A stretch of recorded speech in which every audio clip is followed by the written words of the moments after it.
है। और यहाँ का जो रहना खाना पीना बिल्कुल जो ऑथेंटिक गांव का होता है वही होता है। कुछ ये हैं, बहुत छोटे छोटे होते हैं ये, और पर छोटे होते हैं पर खट्टे बहुत होते हैं ये, छोटे होने के बावजूद भी।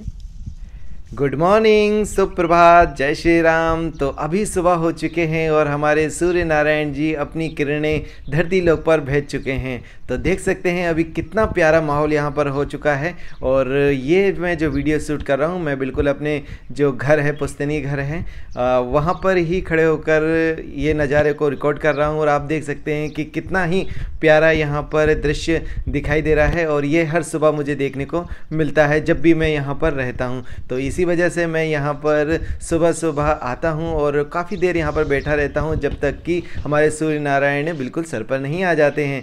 तो अभी यहाँ पर चिड़ियों की चहचहाट और नदी का बहता हुआ पानी, जिसकी थोड़ी थोड़ी आवाज़ भी सुनाई देती है।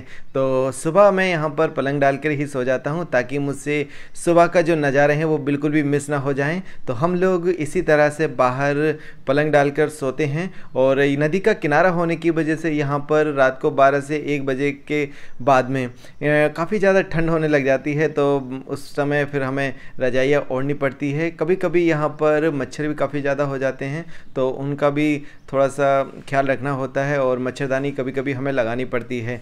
तो ये जो मेरा गांव है वो काफ़ी ज़्यादा जंगल में बसा हुआ है और यही वजह है कि यहाँ पर एकदम स्वच्छ हवा मिलती है, स्वच्छ पानी मिलता है और स्वच्छ वातावरण मिलता है। कोई भी यहाँ पर पॉल्यूशन नहीं है, किसी भी तरह का यहाँ पर ध्वनि पॉल्यूशन भी नहीं है। तो सब कुछ यहाँ पर बहुत ही ऑथेंटिक है। स्वागत है, अभिनंदन है। मेरा नाम है संजय सिंह और आज एक नए ब्लॉग में नई शुरुआत कर रहा हूँ। आज अपने गांव से हूँ, मतलब कि मेरा ममाना। तो बहुत ही अच्छी लोकेशन पे ये स्थित है। तो यहीं सामने आप देख सकते हैं कि यमुना नदी जी बह रही हैं और रात में यहाँ पर बिल्कुल शांति रहती है। तो यमुना जी का जो पानी है वो बहता है तो उसकी आवाज़ भी यहाँ पर सुनाई देती है। और अभी तो हालांकि इसका पानी बहुत ज़्यादा साफ़ नहीं है, पर पहले इसका पानी बहुत ज़्यादा साफ़ हुआ करता था। और मेरा जो गाँव है वो काफ़ी ज़्यादा बेहड़ में होने की वजह से, मतलब कि जंगल में होने की वजह से, यहाँ पर पहले के समय में काफ़ी ज़्यादा डाकूज़ वगैरह भी आया करते थे और यहीं पर वो बसेरा किया करते थे इन्हीं जंगलों में। और कभी कभी हम उन लोगों के गांव पर भी आ जाया करते थे। तो उस समय कुछ अलग ही माहौल था। हालांकि अभी इस समय डाकुओं का यहाँ पर आना बंद है, मतलब कि अब यहाँ पर बहुत कम ही डाकू रह गए थे। और डाकुओं की जो पहले डाकू थे उनकी एक खासियत रहा करती थी कि जंगलों में जो भी गाँव हुआ करते थे उनसे उनके संबंध काफ़ी घनिष्ठ हुआ करते थे और उनको जो आर्थिक सहायता होती वो भी किया करते थे। उसकी जो वजह यही है कि कोई भी मुखबरी ना कर दे और उनको खाने पीने की जो व्यवस्था होती थी वो बेहड़ में जो गांव हुआ करते थे उनसे ही वो अधीन रहा करते थे।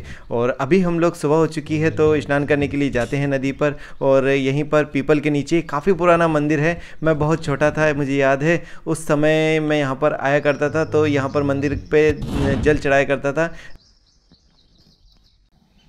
नमस्कार।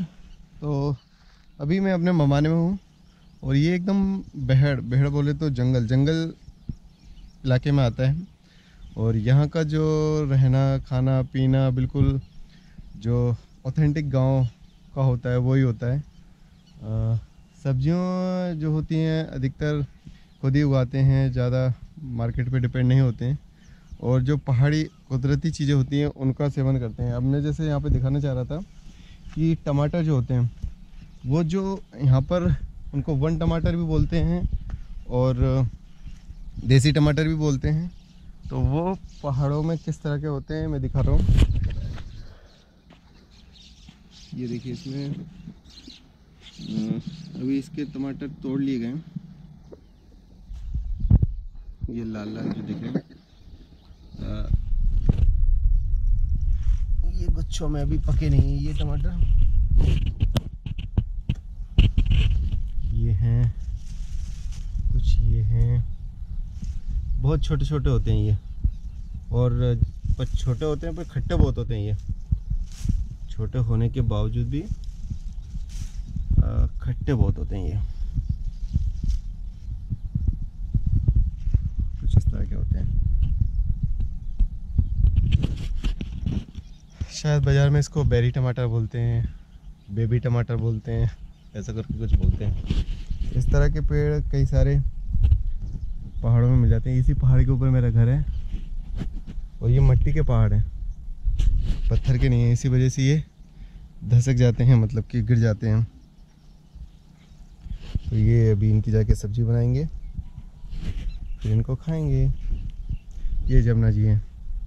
आप यकीन नहीं मानोगे कि आज से करीबन 25 से 30 साल पहले ये जो सामने यमुना नदी जी दिख रही हैं, इनका जल को हम नहाने धोने के लिए तो प्रयोग करते ही थे, बाकी दाल बनाने के लिए भी इसका प्रयोग किया जाता था। और क्योंकि इसका मीठा पानी हुआ करता था, इस वजह से दाल जल्दी बन जाया करती थी, तो इसका इस्तेमाल हम दाल बनाने के लिए किया करते थे, पीने के लिए भी किया करते थे, पर उबाल के पिया करते थे। और अभी ये मैं आपको अपना घर दिखा रहा हूँ कि किस तरह से जंजर हालत में हो चुका है, पर खुशामद है कि अभी सुरक्षित है ये। और अभी काफ़ी ज़्यादा मोटी मोटी इनकी दीवारें हैं। तो मम्मी और मेरी चाची जी यहाँ पर देख रहे हैं कि रिपेयरिंग करने में लगी हुई हैं, क्योंकि इसकी हर साल रिपेयरिंग करनी होती है। कच्चा मट्टी का घर है, तो रिपेयरिंग ना करेंगे तो ये फिर गिर जाएगा। तो इस वजह से हम लोग सिर्फ 10 से 12 दिन के लिए यहाँ पर आते हैं और यहाँ पर सारी रिपेयरिंग करने के बाद में हम लोग यहाँ से चले जाते हैं, क्योंकि ये पुश्तैनी घर है। तो हम सोच रहे हैं कि जब तक हो सके तब तक इसको सजो कर रखा जाए। तो ये काफ़ी ज़्यादा पहाड़ी में होता है, बना हुआ है।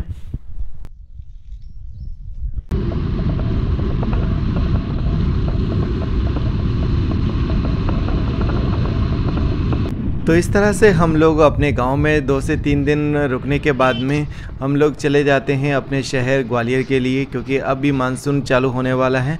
तो इस वजह से घर की रिपेयरिंग होना बहुत ज़रूरी था।